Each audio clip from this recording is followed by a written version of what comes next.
বাংলাদেশ মাঝে মাঝে পথ হারিয়ে ফেলে, আর তরুণ ছাত্ররা বুকের তাজা রক্ত দিয়ে সেই বাংলাদেশকে পুনরায় উদ্ধার করে নিয়ে আসে। সুতরাং জাতি গঠনে তরুণের ভূমিকা সবচেয়ে বেশি। সুস্থ বিনোদন সুস্থ জাতি গঠনের সবচেয়ে বেশি হাতিয়ার।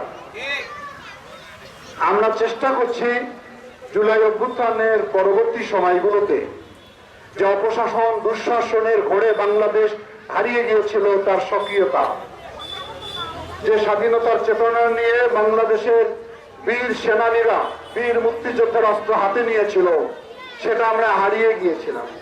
বাংলাদেশ মাঝে মাঝে পথ হারিয়ে ফেলে, আর তরুণ ছাত্ররা বুকের তাজা রক্ত দিয়ে সেই বাংলাদেশকে পুনরায় উদ্ধার করে নিয়ে আসে।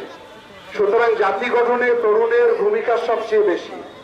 খেলাধুলার বিকল্প নেই, সবাইকে মাঠমুখী হতে হবে, দর্শকদের আসতে হবে, উৎসাহ দিতে হবে, উদ্দীপনা দিতে হবে। তাহলে আমরা একটি ভালো জাতি গঠন করতে পারবো।